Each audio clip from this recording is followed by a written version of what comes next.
Hello, everybody, and welcome to the Linebreak podcast. I'm Alex, and I'm joined by Fred and Corey, and we're going to be talking about a number of things today, but we're going to start off with the Rugby Championship. Obviously, that's the main thing that's going on, and there's been some serious implosions happening with a couple of teams. New Zealand continue to be ascendant, as we suspected they would be, but Australia in dire straits, and South Africa having questions asked about them as well. Yeah, and to be honest, I'd say Argentina's not at their best, are they? No, they have discipline problems for sure. I'd go further than discipline problems even, because they've had a whole season of Super Rugby that's gone basically to shambles with the same team, different coaches. I think that's probably the biggest difference, because with the quality they have in their squad, there's no reason why they would be so crap in Super Rugby. And now they've beaten South Africa, spoiler alert, and you think, right, so was South Africa that shit? Was Argentina that good? Was it both? It's pretty difficult to say. What do you think? I thought, especially with Argentina beating South Africa, that sort of played into what my prediction would be for their first win of the season would be against someone in their own house. So I figured it would either be South Africa or Australia if they were playing at home, and would be them.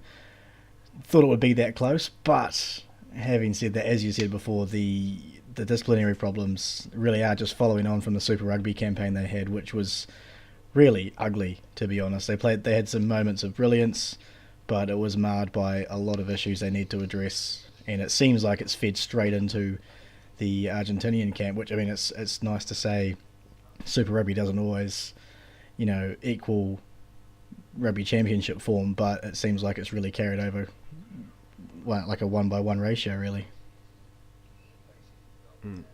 I would say, I think they had, they won the second game, but I think they very much almost won the first game, bar, perhaps a little bit of individual brilliance from Faf. Without those kind of plays, I think, without his X factor, I think they would be 2 for 2 against South Africa. He's good, isn't he? He is. He's bloody good. He's ridiculous. But yeah, I mean, what do we think about that from a South African perspective? Not that any of us have a particularly South African perspective, but that's, I mean, you did say, to your credit, Corey, you said, I don't think it's an upset for Argentina to win anymore, but I think South Africa will be very, I mean, they'll be, they're one for 2, it's sort of 50-50, but they'll definitely, I think, be rattled by how close both of those games have been and how they've sort of failed to take control. Yeah, no, definitely. I remember watching the first South African game, and at the end the commentators in their lovely accent were saying, they've put the pride back into the jersey about the South Africans, and I felt that too. I thought, that was it was a good game for them to start off on a high note, but that second match, it just, what do you do? What's the next step? And I suppose the same question can be asked of Australia, probably in harsher tones, I suppose, but it's kind of it's a dark one. I mean, it's great being a Kiwi, watching all this unfold, thinking no one can really touch us at the moment, but it doesn't really bode well for international rugby as a whole. Well, Sorry, I mean, yeah. If you look at rugby this year after the World Cup, so the World Cup was a completely different beast because Australia was really good, and now, not really, to say the least, and so it's. So in this last year, I think most teams are going downwards. Only England is on the rise, because you have New Zealand that's lost a lot of big players, and we've said, like you guys said last week, their biggest strength is getting new players in, so that keeps them on top by quite a margin, despite not being quite as good as last year. And England's on the rise, and the rest are all going down. Really, France is in shambles. Northern Hemisphere teams are pretty shit at the moment, and South Africa is going down. They were, just a few years ago, South Africa would be okay with losing to New Zealand in New Zealand, and that was it. The rest of the time they had to win everywhere. They had to beat New Zealand at home.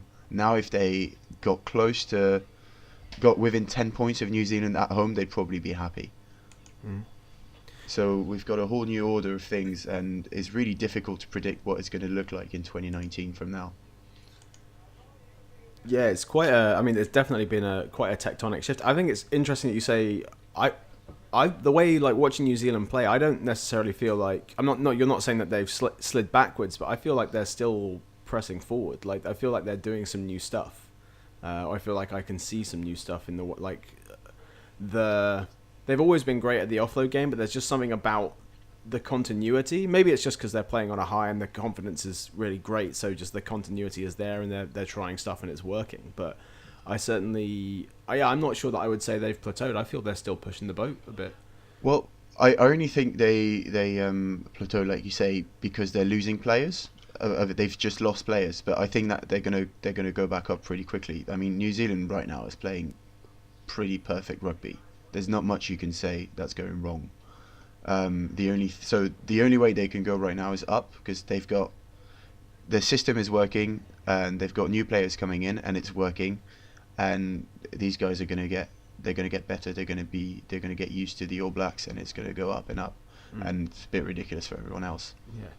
Corey, are there any standout newbies for you, like new guys to the All Blacks team who you think are really impressive? I really liked Anton Leonard-Brown's debut. He Debut. I thought he was really, really solid. I think it can definitely happen with some of the younger players. You know, they get thrust into that spotlight, and the occasion gets to their head, and they might get white line fever. They might make mistakes, shell an easy ball, miss a tackle. But he just it wasn't like he was stepping up. It's like he was perfectly capable of sliding into that position, and a couple of touches, and he had a hand in a couple of tries, and just I was really, really impressed with him, and I thought it was great. It was good to see that, because I've always worried about the midfield combination after Nonu and Conrad Smith leaving, thinking, how the hell do you replace such a duo as that? It's sort of hard to picture, much like the All Blacks without McCaw and Carter, without that centre pairing that we used to have. What do you do? But it's good to see that there's talent emerging, and not only emerging but capable of stepping up at a moment's notice. He didn't have a huge amount of prep time. He just got thrown into it. Yeah, well, Sim was saying that he his name's already sent me. Sim was saying that he's one of his breakout. A lot of people don't really rate him as high as he should be rated. So I think like Sim was very pleased to see him go well in that test. No, I thought he did really well. And again, the last two tests, Barrett, he's a freak. I still think there's say like if you compare him to Cruden with his method of running a game compared to Cruden's, it's probably lacking in some aspects, but open field, Barrett in space is just insane. And I remember actually Sim was talking about that. I think it was in the second game. He said, when Barrett was at his best was when they was playing wider out, not in the 10 channel, but wider out, second or third phase, when there's guaranteed some forwards out there to pick on, and he's just lethal. Yeah, I think Beauden Barrett's a good. Beauden Barrett's the kind of, whenever a coach would always be like, you can always pass the ball faster than you can run. Beauden Barrett is the one person who's like, we'll see about that. That's almost true. It's ridiculous because he looks so effortless when he accelerates. That's the thing that's so deceiving. He just looks like he's running normally, and then you realise he's just actually is he? Pace. Yeah, it's ridiculous. Yeah, I imagine as a player it must make it very hard to tackle because you think you've got engaged, you think you know where he's going to be, and then suddenly he's 2 steps ahead of you. And he gets so many interceptions because people think, he's 10 metres away, he's not going to get there. But he's already there. It's crazy. Yeah. So do we think he's? I mean, like obviously New Zealand, they're still strong. Do you think that Beauden Barrett is the 10 for the moment? You think he's going to get shifted out again? I think they'll keep him there starting, and just to see if he can develop his running of the entire game. Really unleashing a backline the way to get it to a point that maybe even challenge Cruden for that. Because there's something that's awesome about Cruden is that especially with him and Sonny Bill Williams, I think when they played that 3 test against Ireland, they were just cutting them to shreds, and it was it would have happened to anyone. Just the way that Cruden runs and people run off Cruden, it's very difficult to stop. And I don't think Barrett's got that ability just yet. If he can develop it, that'd be awesome. And I think they will keep him there for the time being because he's dangerous. He's playing really well, full of confidence. His kicking's improved. And if they bring Cruden on, 50, 60 minutes into it, have him running at 10 and Barrett wider out, it's a nightmare, defensive nightmare for teams. Yeah. I think they're testing Barrett a little bit because it's the year. I think the other three teams are at the weakest they will be in the next 4 years. I think they're all going to be stronger next year. So it's the right moment to test Barrett, like you say, with his game management and everything. Because even though he's my favourite, I think Cruden's the best 10 in the world. So it's a good challenge to see what they can do because it seems like such an obvious choice to have Cruden starting, or even Sopoaga and Barrett on the bench because he puts so much of an impact. Barrett running a tired set of forwards in the 60th minute is. It's almost too easy. That might be the reason they thought we can't use that one. You think they're playing with one hand tied behind their back? Yeah, that's basically it. And I suppose you've got to find the balance between. Obviously Barrett wants to start. He doesn't want to be that super sub that comes on at 60 minutes and tears teams apart. As fun as that must be, I'm sure he wants to nail down that 10 spot. And if they were to keep him on the bench for that specific reason, would he eventually get a little bit disillusioned with his efforts and wind up overseas? Maybe that's coming into it as well. They want to keep him mentally here in New Zealand as opposed to looking for other options. Oh, that's a great one. I wasn't really thinking of other options, but yeah, absolutely. The fact that he's a 10, not a single rugby player will tell you, I'm a great impact sub. That's what I want to do. Yeah, I mean, even if you are, that's not what you want to be. Exactly. Totally.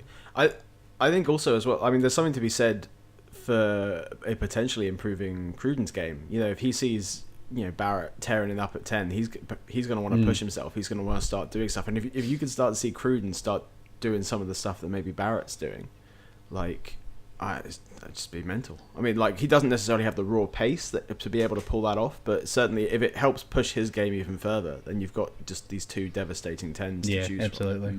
And Cruden's he's not slow by any means, and he's a ridiculous offloader. He's just an amazing 10, really. I think he's the number one. So yeah, it pushes him. It gets Sopoaga thinking as well, because he's been very good for the last 2 or 3 seasons, and you want him to think, all right, I can get in there as well. Definitely. Okay, so from a team that is doing very well for themselves, let's jump across the pond to Australia, who having a bit of a crisis at the moment, both on the pitch and in the coaching bay, it seems. What do we think? Is this just a sort of temporary meltdown, or is the are the higher ups starting to meddle? We're seeing all of these old, not golden year players, but these players who were sort of retired from international duty and are coming back now. Are they panicking, or is there a plan here, or is it just they're having a really, really bad period at the moment? Well, there's 2 things I think that you mentioned. First, is it temporary? I think it is, but I'm not entirely sure about that. And the old guys coming back like Gito and Mitchell, I don't think that's panicking. I think that's actually their best players at the moment. Well, thinking about, we're at the point now where people say this is the year where you make your changes and start for the World Cup in 2019. The news just came out today. Quaid has got a 3-year deal with the Reds now, so a lot of people are speculating okay, so that's long-term plan for Australia, is that to bring Quaid in, and that's sort of, I guess there's a lot of people, I don't know all that much about Australian rugby. There's a lot of talk about the problems that Australian rugby has at grassroots level, and the fact that they're looking back rather than forwards to bring their next team in, that could be a problem for Australia, especially if they continue to struggle at this kind of level. Well, I think there's 2 ways of seeing it. The Quade Cooper at Queensland. There's 2 points of view. There's Checker So first there's Quade Cooper. If you're him, you want to play in the World Cup, you need to play in Australia. It's pretty easy deal. You go, okay, I know Queensland, I go back there, play for 3 years, we'll see what happens. And if you're Checker, you kind of think the same thing. You go like, well, he's probably not my my number one plan, but I do need to have a few backups. Let's have him close to us. We can see what he's doing. We can see how he's training, and suddenly he's a viable option instead of being the guy that we bring in last minute just to try and save something. Yeah, that's true. What about? I mean, he was fine. Like, he played okay. It wasn't a case of Quade Cooper doing something that lost him the game. I think he was a more assured 10 in that game than Foley was the week before. Yeah. But I mean, that's again not all that hard. Foley did not have a good game the week before. No, and let's be honest. I mean, even with Quade Cooper, the game was never going to be close enough to be lost by one man. No, I never put it past Quade Cooper. No, it's. I mean, a lot of people were saying that Quade, he struggled. They say he was absent, but he didn't have much chance to do anything. Like, you can't really function if your pack's going forward. And I think Australia have a real problem with the forwards at the moment.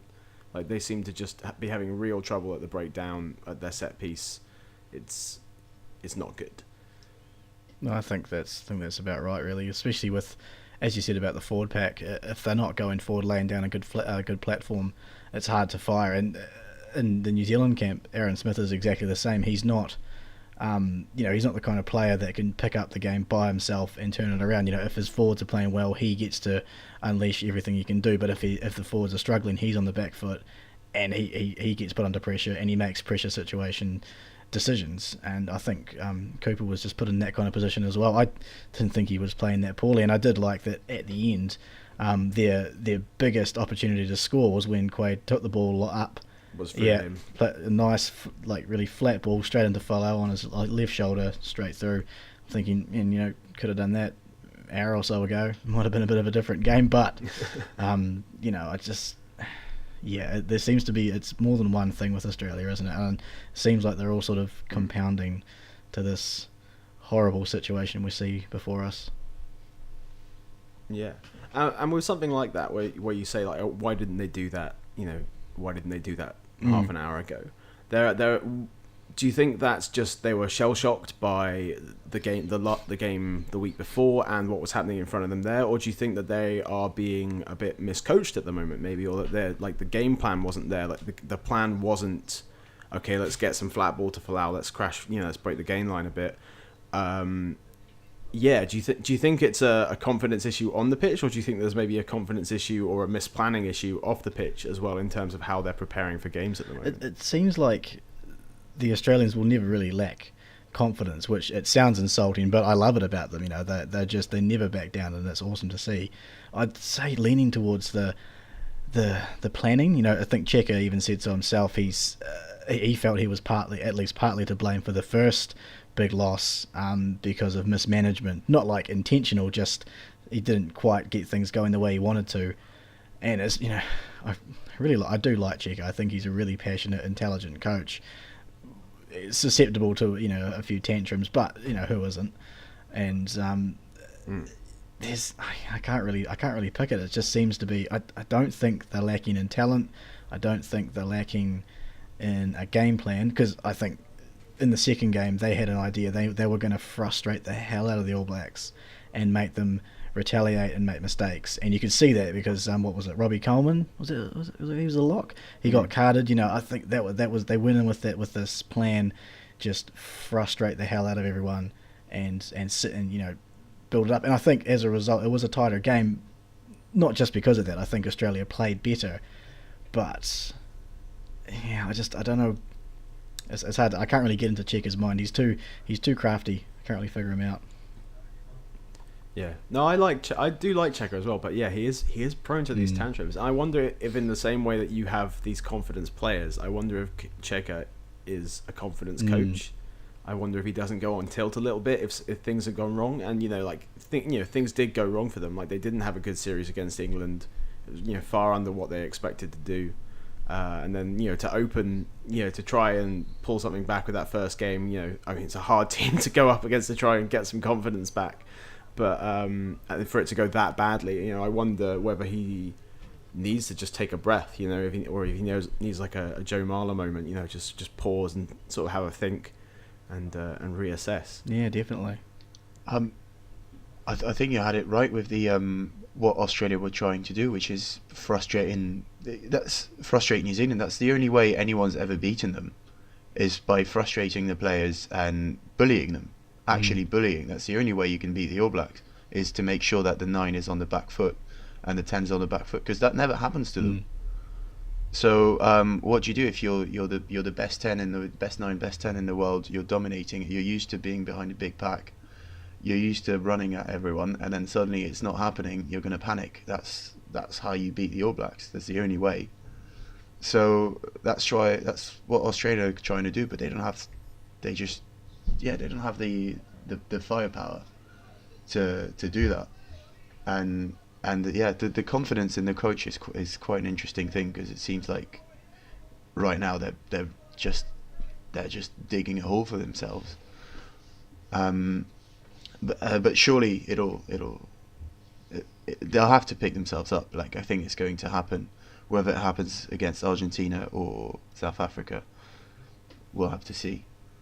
Yeah, I don't see Australia being down for too long, but that with every game, it's not. I don't know. Like it feels absurd to say that Australia will be down and out for a long time, but they haven't had a good run. I mean, again, against two teams, as we've already said, two teams who are ascendant. They are improving at the moment, or staying as good as they ever were. So let's see how they do against teams that are having their own struggles, and seeing how that turns out. Yeah, in the end, they only lost. I mean, it's a big loss, losing to England at home 3 times. It's a pretty huge loss, but like you just said, these are the only 2 teams on the rise. They're the only 2 teams who are have a really positive environment. So it kind of compounds when you have the exact opposite between the team that's not doing so well and that's trying to pick itself up, and the other 2 teams that are right now the best 2 in the world. Well, it certainly makes for a very exciting tournament. Like, the TRC is really exciting this year, because you just go in like, okay, who's going to win? I don't know. Like, unless probably New Zealand goes in, then you're probably fairly confident. But then you're looking for the upset. I've really enjoyed the TRC this year so far. Well, I think New Zealand's going to smash everyone this year, but between the other teams, it's going to be pretty interesting. Nice close games, sort of turning on the actions of 1 or 2 people sometimes, which is a lot of fun. And you don't even know. I mean, they could even be big upsets. I could see, Australia, South Africa could be a massive upset one way or the other. We don't really know, because they're in such. They're going to change their players around. No, South Africa aren't really going to change their players around, because they don't have anyone else. But surprisingly, because they have the biggest pool of players, and they're all in the top 14. Yeah, that's true. So I don't know what really is going to happen for them. I think they're going to pick themselves up a little bit with the same players, because it's gonna, they're going to get used to playing together and everything, and maybe they'll come up with some sort of game plan at some point. But Australia, they could put their head down and start winning, or they could do the exact opposite and get smashed by South Africa. Yeah. It's really impossible to know, and that's the exciting bit, I think. No, definitely. Corey, any closing comments on the TRC so far? I'm just feeling a bit gutted for, particularly for Combrink. He fractured his leg and he's out. Yes, gutted. I thought he was. I was really looking forward to seeing him continue that form that he had, because, I mean, not a fan of the Lions because they booted the Highlanders out, but if I can, I'm slowly removing those goggles, and oh man, he's a fantastic player, and he's exactly the kind of person that you need to take on a team like New Zealand. Like, he's big, he's fast, he's skillful, and he doesn't give a shit. He's just going to hammer at you all day, and someone like that is going to be a big blow to them, I think. But I think exactly, it's exciting. It's going to be great to see. It does seem like New Zealand's outstripping everyone, but there's going to be upsets. Someone's going to pay, and it's going to be great figuring out who it's going to be and watching it all unfold, I think.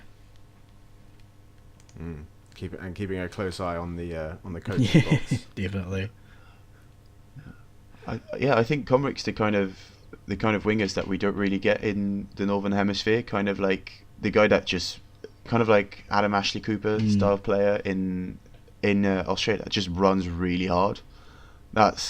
He doesn't have that many tools, but he gets the ball and he's going to run very hard at the right line, and he's going to be scoring tries.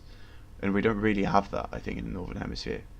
Yeah, I would agree. When he runs at the line, it's like the line said something about his sister. Like you could there's a look on his face, like he just wants to get at it, which is really fun to watch, and I imagine very intimidating to defend against. Yeah, and it looks simple. Obviously, it's not, because he picks the right timing, the right angle, the right communication with the other players. It's not like he just gets the ball and runs at people, but he does. Brilliant. Okay, well that's enough from us, I think, about the TRC so far. We're gonna do a quick couple sections on the upcoming Northern Hemisphere tournaments, specifically the top 14 and the Aviva Prem, just because that's who we've got here. And Corey, feel free to pipe up and be sarcastic about. Don't worry, I'll be laying it on. Let's start with the top 14. Fred, how are you feeling about the season? Are you excited? Yeah, actually. So I don't really watch a lot of top 14 usually. I watch more of Super Rugby. But this season has started really well. I only watched the first game. One game, last week. It was Bayonne against Toulon. Mm-hmm. And despite being a Biarritz fan, I'm not, I had to support the neighbours to beat Toulon, and they did. So that's a pretty big start of the season, to have the team that just got back up beating the favourites. That's a pretty big start. Obviously, people are going to say it's the top 14. The home team always wins, which is only 95% true. And in other games, Clermont only drew at La Rochelle. That was quite an exciting game. So I think overall, and they beat Montpellier at Montpellier yesterday, if I'm correct. So that's a pretty big step up. And do you think that's partially just start of season sort of jitters? Everyone's getting the hang of things, or did they look like the sort of the full deal, the complete item? Oh well, they're the full Clermont, which is the team that's going to be the best during the season and end up second. That's just. No, I'm joking, but hopefully not, because they're such an exciting team to watch. But I'm thinking it might be just Montpellier being in their normal South African state of rugby right now. Okay. I'm about top 14. Do they suffer in the same way that top 14 teams? They suffer in the same way that some Premiership teams suffer when the Six Nations comes around, or any sort of international rugby season comes around, where some teams they've been performing very well and then they get gutted, and sort of it drops back down, or does that not happen so much? Yes and no, actually, both. So it's pretty difficult for teams like Toulon in November, because they lose half of their squad going to play for Australia, really. So, or South Africa or New Zealand, and sometimes even France. So it's really difficult for them. But during the Six Nations, for example, the players are pretty.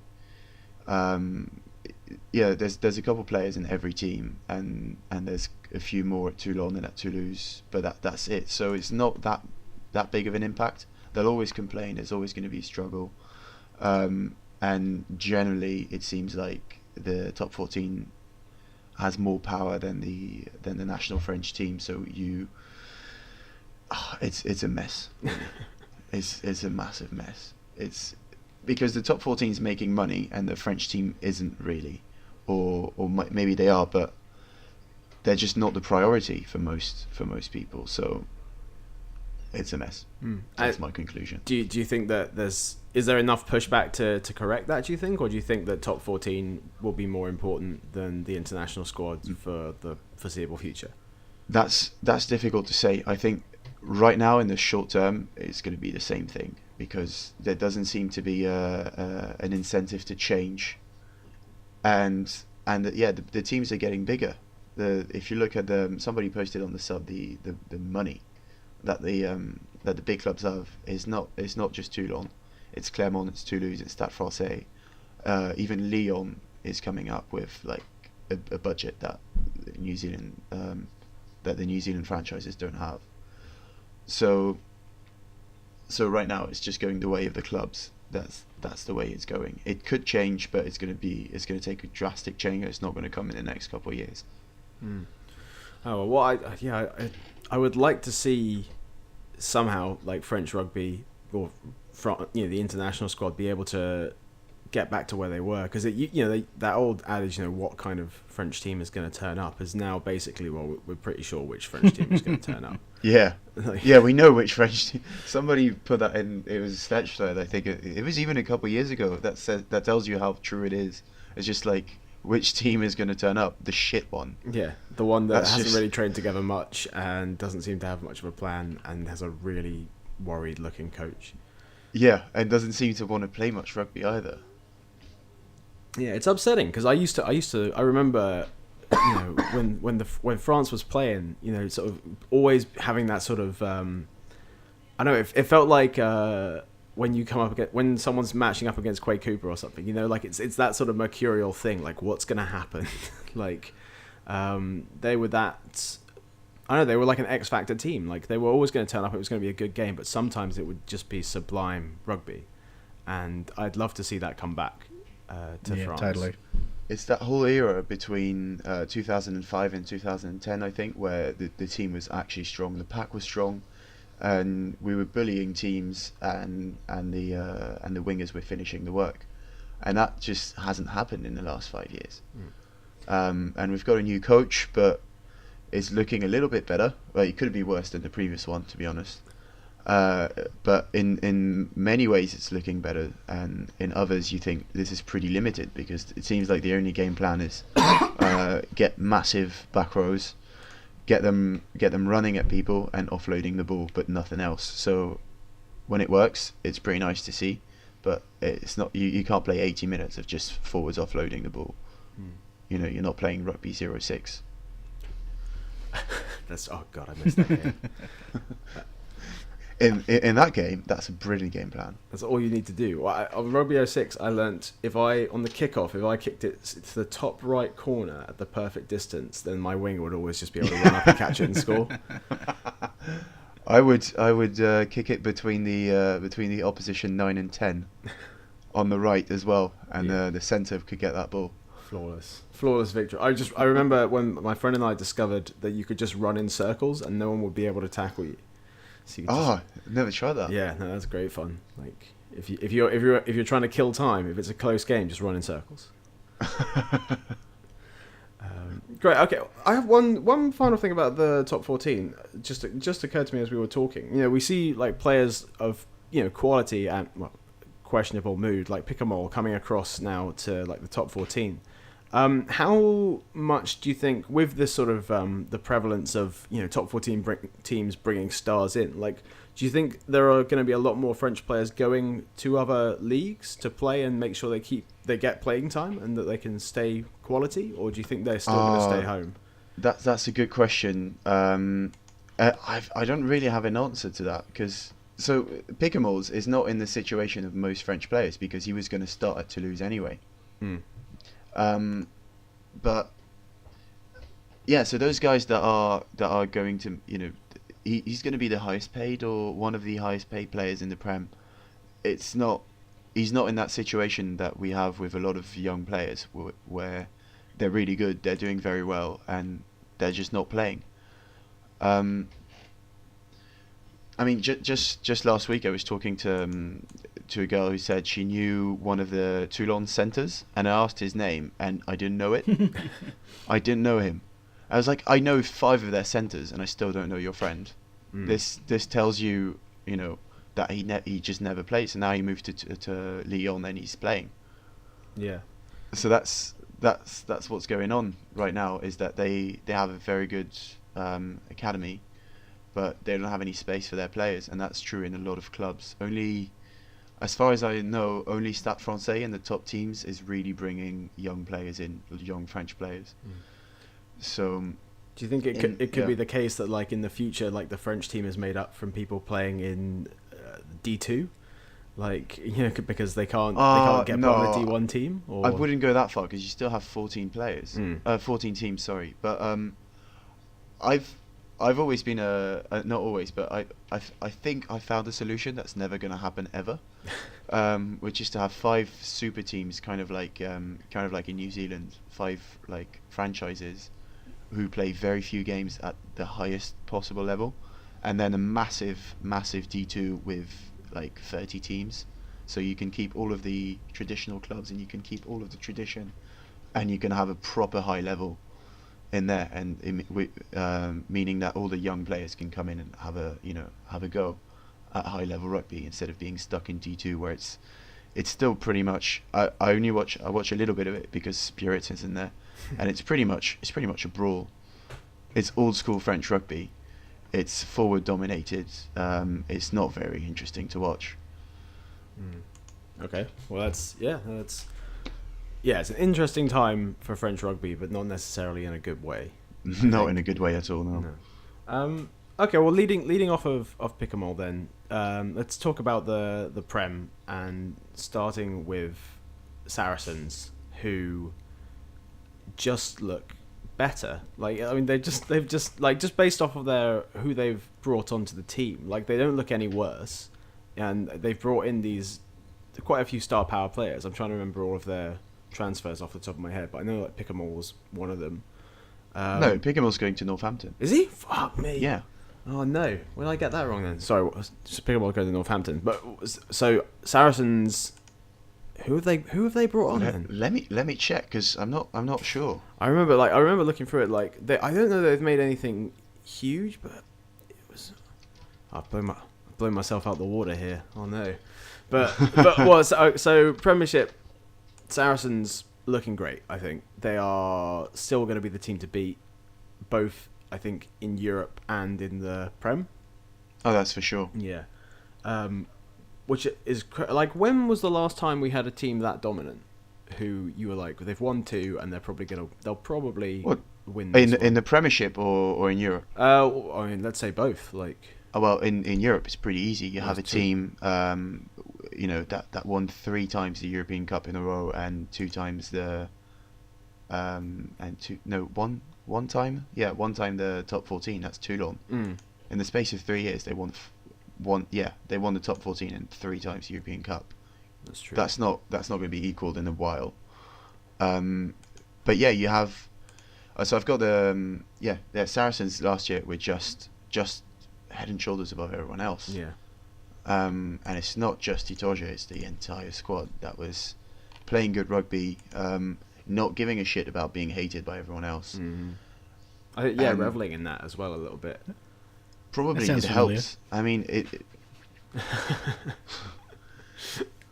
but no, and I think what was interesting about Saracens last season is there's been a lot of gripe about how Saracens, they play really boring rugby and they just defend. And last season was like, they were like, okay, now we're good at this. It's fun. It's ingrained in our DNA. We defend really well.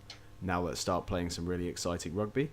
And the idea that they'll do that for another 2 years and then they'll have that foundation of like really strong defense and a foundation of quite exciting attack, is a scary prospect. Yeah, I mean, they're the only. No, they're not. Sorry, they're one of the only teams that plays on artificial turf, and that's good for attacking rugby. So if they just wanted to be a defensive team and do nothing else, they wouldn't have done that. They would be playing in the mud. They want to play quick rugby in the backs, and it's actually what they do. I've got the new players. You've got Berger coming from the Stormers. Yes. You've got Sean Maitland. Yep. Who we've not seen in the last few years, but could probably. I think he'll do well in the Saracens camp with that. Yeah, with a decent training regime. Could restart his career really. Vincent Koch from the Stormers. That's a big signing as well. Yeah. And another one which is not the biggest name, Alex Lazowski from Wasps. Is not the biggest name, but he's been playing very well at Wasps, and he's probably going to be very useful for them. Yeah, it'll be I think apart from the fact that everyone's fairly confident that Saracens will take the top, I think it'll be quite an exciting season. It'll be Wasps. I mean, I think Wasps are going to be very good this season. Wasps. I mean, that backline is scary. Just all the hiring they've done all the people they've brought in is pretty impressive that they were able to do it in the first place. But it's scary. Like people were saying, they had a really good season. They did it with Piatau and Piatau. Am I right there?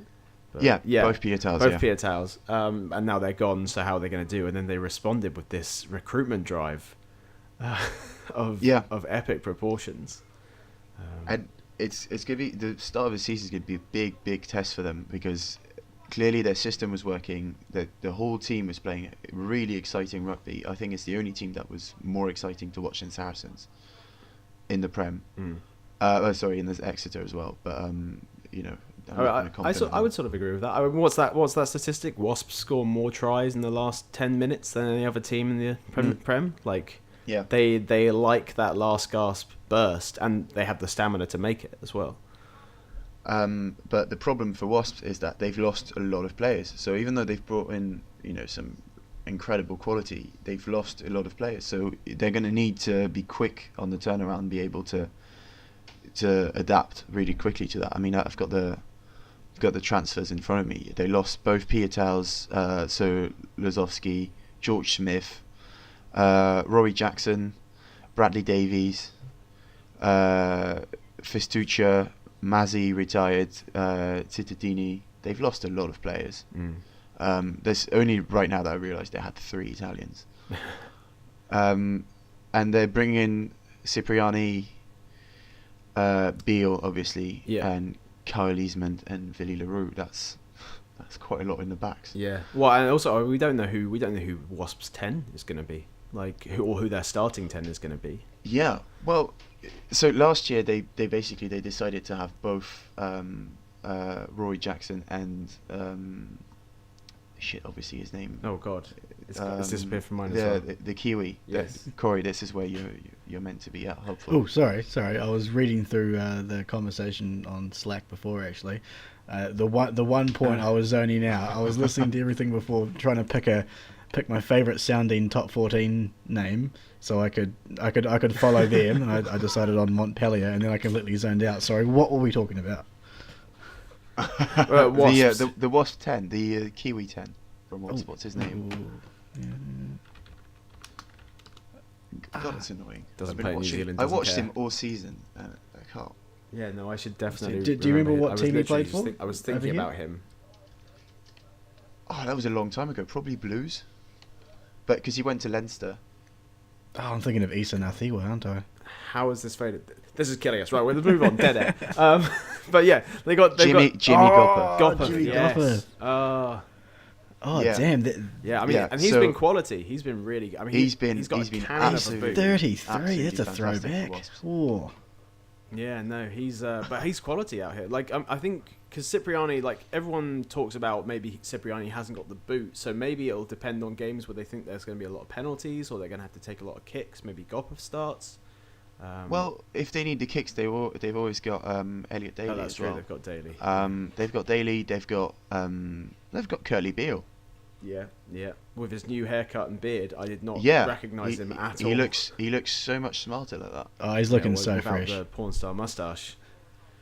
So they've got. I think they're gonna look at having the two, swapping in and out, kind of like what the Lions did in 2013 with Farrell and Sexton, whereas it was literally one playing one game, the other playing the next, keeping them fresh and fit. Yeah.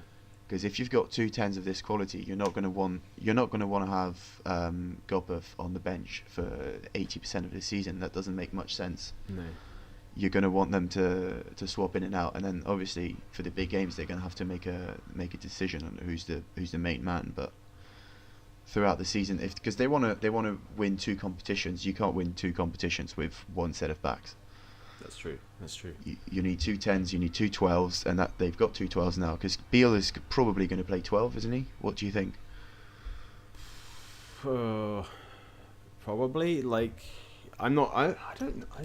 Yeah, probably 12. Like, there were some people talking about putting him on the 15, on at 15 in the sub, but I don't like. No, that's not gonna happen. But they Yeah, I have was gonna say they've got LaRue there, don't they? I mean, they're going to get LaRue, and they've got Rob Miller. Yeah. Well, I mean, 15. 12 makes. I mean, Beale on the line is always dangerous. Like, it's. Yeah, I mean, I don't know. I mean, that's the thing. They've got so much quality now in that back line. You're sort of like, who's going where? Yeah.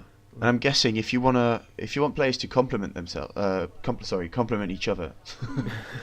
So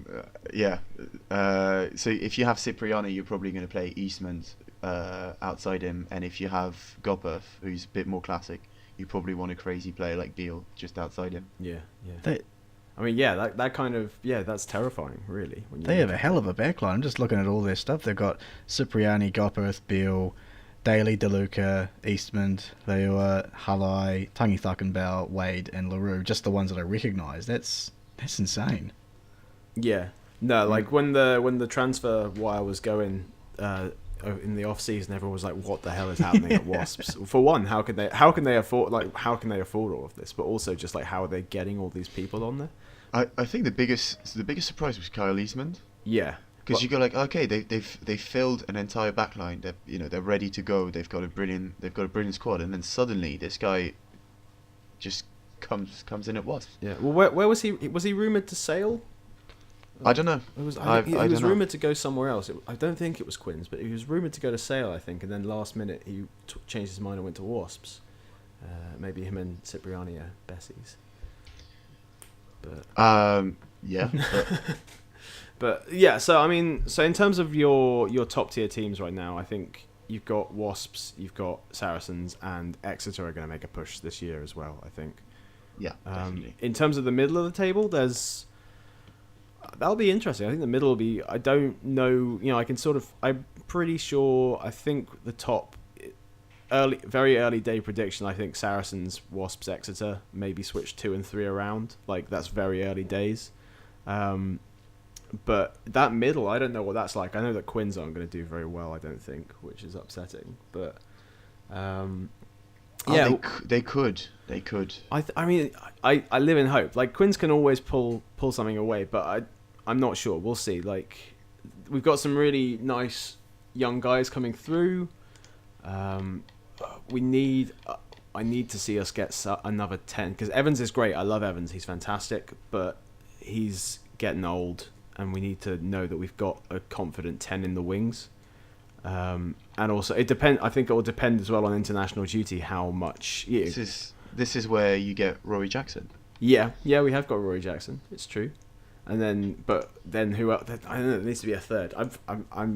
I was optimistic last season about Quins. I'm not letting that happen again. God damn it. You were optimistic when you had Ben Bodker. That's true. I you're remained very optimistic person. when we had Ben Bodker.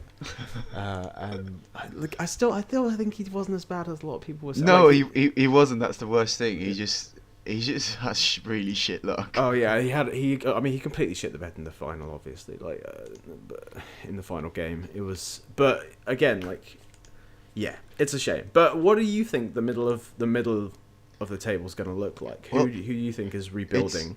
It's difficult because I think we can agree that Wasp, Saracens, and Exeter are the top 3. Whatever order, doesn't matter. They're going to be the top 3. Then you've got Leicester, who are still, like, they're slowly building up.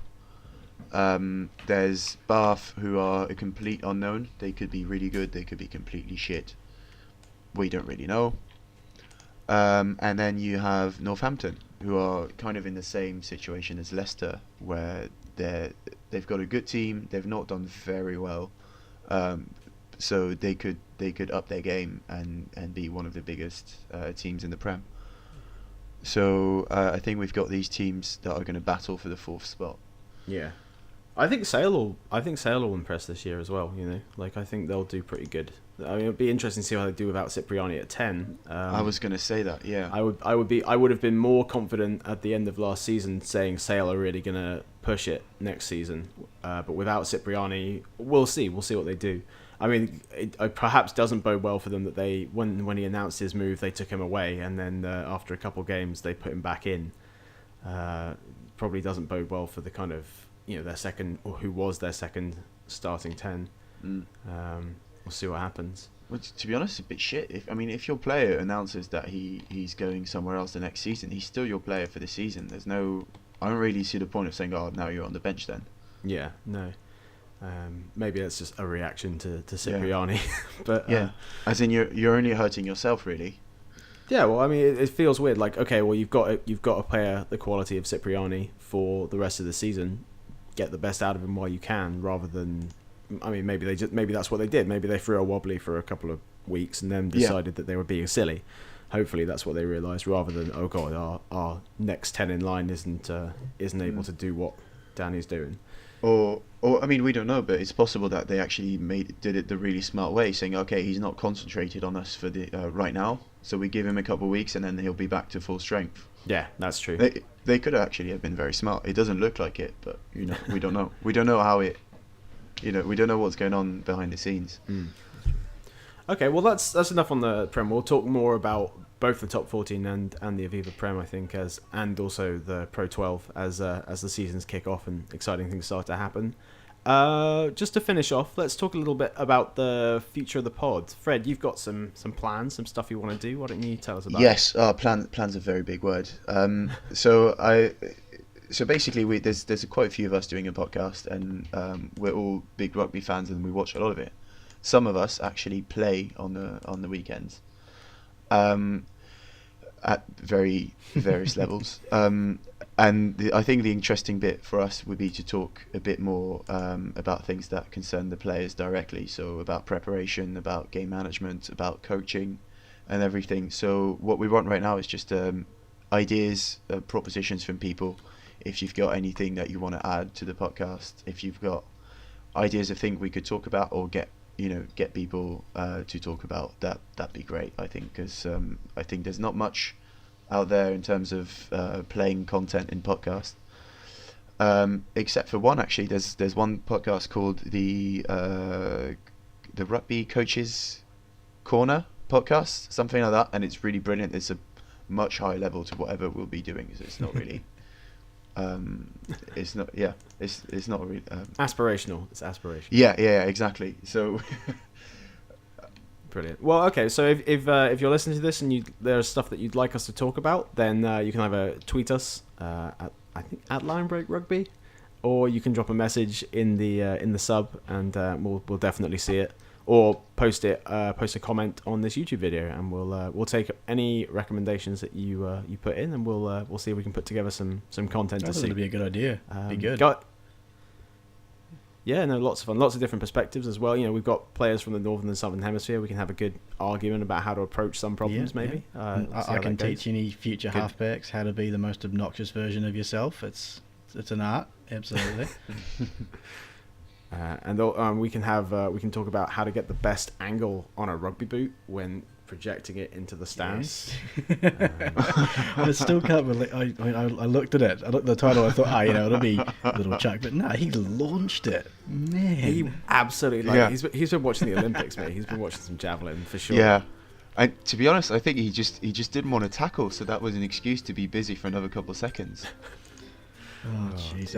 I have to say, I'm still reeling from the fact that just the knowledge that you've laid on me about Jimmy Gopperth still playing rugby. I had no idea he was still around. and he's obviously playing quite well. I was flabbergasted. That's awesome. Yeah. He is one of the biggest names in the That's cool. Yeah, he's. Oh damn. There you go. You're a Wasp fan. There you go. You can start watching some Wasp games.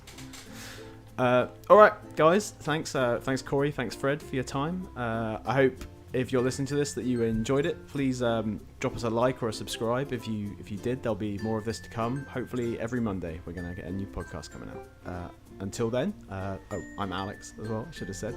Until then, we'll see you guys later, and hopefully see you guys around the sub as well. All right, see you guys. Cheers. Bye bye.